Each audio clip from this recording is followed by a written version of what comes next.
Hey guys, so you're probably wondering what is depth of field? So depth of field in terms of photography is basically, as the photographer, you have all the control to focus the viewer's attention to any specific place in the shot. Um, so basically, you're focusing on one or more subjects while other places in the shot are blurred out.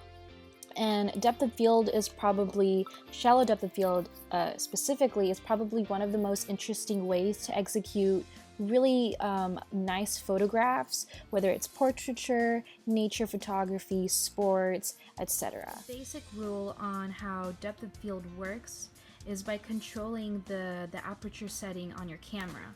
So to think of it, an easy way to think about it is like an eye. Your eye is like a camera lens.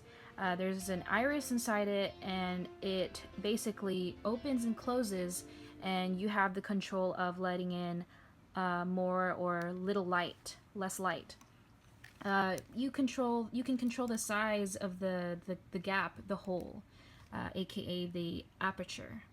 And so basically, the aperture is measured using f-stops.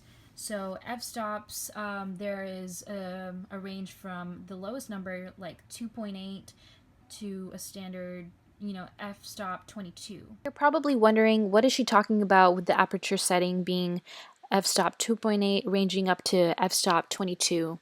So basically, this is how aperture is measured by f-stops. So the lower the number, for example 2.8, the more light you're letting in to the camera lens. The camera lens hole will be larger, whereas which means that you'll capture a more shallow depth of field where less areas of the picture will be in focus, meaning something like, the background being blurred out, but everything in the foreground or any of your subjects that your focal point is lying on or is closer to you will be more in focus. It depends for sure where your focal point is lying on, and it will focus specifically on where it is.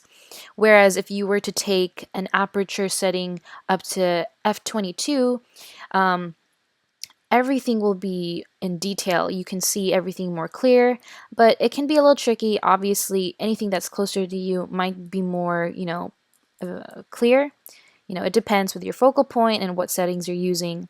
So yeah, you'll have a deeper depth of field, meaning you're letting in less light. The camera lens hole will be smaller. You're letting in less light for the picture. So for this exercise, I'm showing the aperture priority mode. And basically, it's a mode that most cameras have. And basically, you can choose any aperture that you want, and the camera will automatically find the corresponding setting, like for the shutter speed, to get a good exposure. And it depends on which aperture you take, but but it will still capture a good exposure. So I chose aperture priority because manual is really tricky. You're playing with everything, but aperture priority is a good starter for beginners.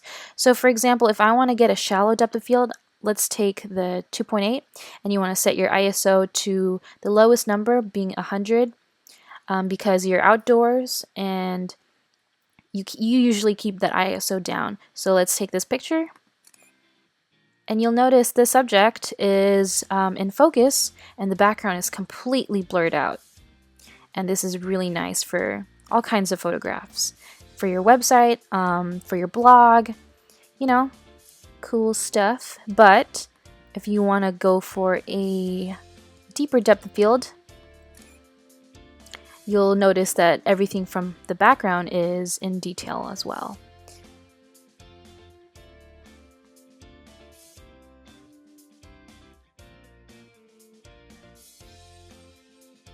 Shots like this, I use an f-stop of 5, and it's a little higher, but you can still try to capture shallow depth of field depending on your distance between you and the object you're focusing and how you play with the focal point.